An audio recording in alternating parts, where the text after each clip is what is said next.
cette revue de presse en France avec le journal L'Équipe qui fait sa une sur un revenant ce mardi, un certain Paul Pogba. Longtemps gêné par les blessures, il a fait son retour sur les terrains et a été très convaincant avec Manchester United, à tel point selon le quotidien que son équipe qui était prête à le laisser filer souhaiterait maintenant le conserver au moins une année supplémentaire. L'autre information qui concerne un champion du monde dans l'édition du jour de l'équipe, c'est celle à propos de Steve Mandanda. Le portier tricolore pourrait bien imiter son coéquipier Dimitri Payet en prolongeant son contrat tout en diminuant son salaire. Et puis, on parle aussi de l'OM dans la Provence, mais cette fois à propos de la vente du club. Selon le journal local, le projet semble bien avancé. Mohamed Ajroudi est à la tête de celui-ci avec Mourad Boudjelal comme futur président du club si le rachat venait à se faire. D'ailleurs, le reste de l'encadrement sportif serait d'ores et déjà choisi, ainsi que la politique sportive future pour l'OM. Affaire à suivre. On part maintenant en Italie où ça bouge dans tous les sens. Le transfert du jour pour le Corriere dello Sport, c'est celui d'Achraf Hakimi vers l'Inter.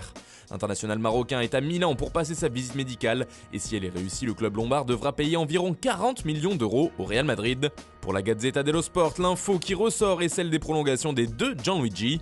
D'abord celle de Buffon à la Juve qui est officielle. Il est désormais lié à la vieille dame jusqu'en 2021. Il aura alors 43 ans. Et concernant Donnarumma, elle n'est pas encore bouclée, mais l'AC Milan pousse. Le contrat pourrait durer jusqu'en 2023 et les deux parties sont toujours en négociation, notamment concernant d'éventuels bonus. Tuttosport fait le bilan des dernières 24 heures et pour le quotidien transalpin, le mercato devient fou. Après les transferts de Pjanic au Barça, d'Arthur à la Juve, les prolongations de Buffon et de Chiellini, c'est maintenant au tour d'Hakimi. Du côté de l'Angleterre, le marché des transferts est un peu plus calme et d'après Jürgen Klopp, cela devrait durer, en tout cas pour Liverpool comme le rapporte le Daily Express. Le coach des Reds s'est en effet livré sur le mercato à venir et sur les conséquences de la crise sanitaire qui a touché le monde et la planète football. Ce ne sera pas l'été le plus agité, affirme-t-il, avant d'ajouter « cette équipe est déjà forte ». Le problème est donc de savoir comment renforcer une équipe forte. On peut le faire avec de l'argent mais ça ne marche pas toujours. Vous devez être créatif. Nous essaierons de trouver des solutions en interne. Les déclarations du coach allemand font les gros titres des tabloïds à l'image du Daily Mirror. D'ailleurs dans le même temps, l'entraîneur du rival Manchester United a avoué que lui aimerait bien se renforcer. Comme le rapporte The Times, Ole Gunnar Solskjaer voudrait trouver un nouveau buteur, expliquant notamment qu'il était très important d'avoir de la concurrence dans les grands clubs. Marcus Rashford et Anthony Martial sont donc prévenus. En Espagne, le Betis multiplie les pistes et regarde en particulier du côté de la France.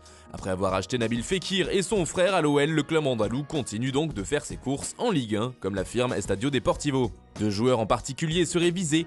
D'abord Bertrand Traoré qui intéresse le Betis depuis de nombreuses semaines. Un intérêt qui est toujours bien présent pour l'attaquant de l'OL. L'autre nom est un peu moins connu, il s'agit du jeune joueur de l'Olympique de Marseille, Alexandre Flipono. Le milieu de terrain international français U19 qui n'a pour l'instant joué aucune minute en pro avec le club phocéen est annoncé sur le départ. Et les Sévillans aimeraient le faire venir. Pour l'instant, le Betis n'est pas seul sur ce dossier. En effet, plusieurs clubs de Ligue 2 et Leipzig et Mayence en Allemagne seraient également sur les rangs. Une concurrence qui aurait aussi lieu en Espagne. Toujours de l'autre côté des Pyrénées, justement, on parle aussi du match de ce soir entre le Barça et l'Atlético de Madrid.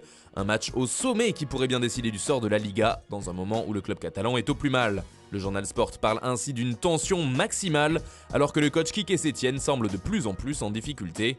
Même son de cloche en couverture de Mundo Deportivo, le quotidien ibérique ajoute qu'une réunion au sommet a eu lieu entre le coach et ses dirigeants. Celle-ci s'est déroulée au domicile de l'entraîneur qui a reçu le soutien du board Blaugrana.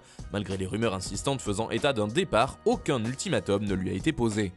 Du côté de la presse pro-madrilène, on parle aussi de ce choc à venir. Pour Marca, l'Atlético visite un baril de poudre prêt à exploser sous la pression. Il faut dire que le Barça est loin d'être au sommet de sa forme, contrairement aux Colchoneros, intraitables depuis le retour de la compétition.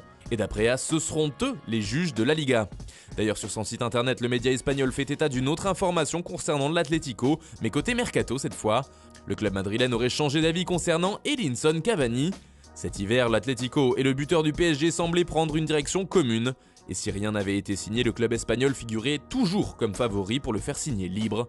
Pourtant, d'après AS, les Colchoneros ont abandonné la piste de l'Uruguayen, lui préférant notamment Arkadiusz Milik. De son côté, Cavani pourrait rebondir du côté de l'AS Roma. Voilà, c'est tout pour ce matin, bonne journée à tous, on se retrouve très vite pour une nouvelle vidéo sur Foot Mercato.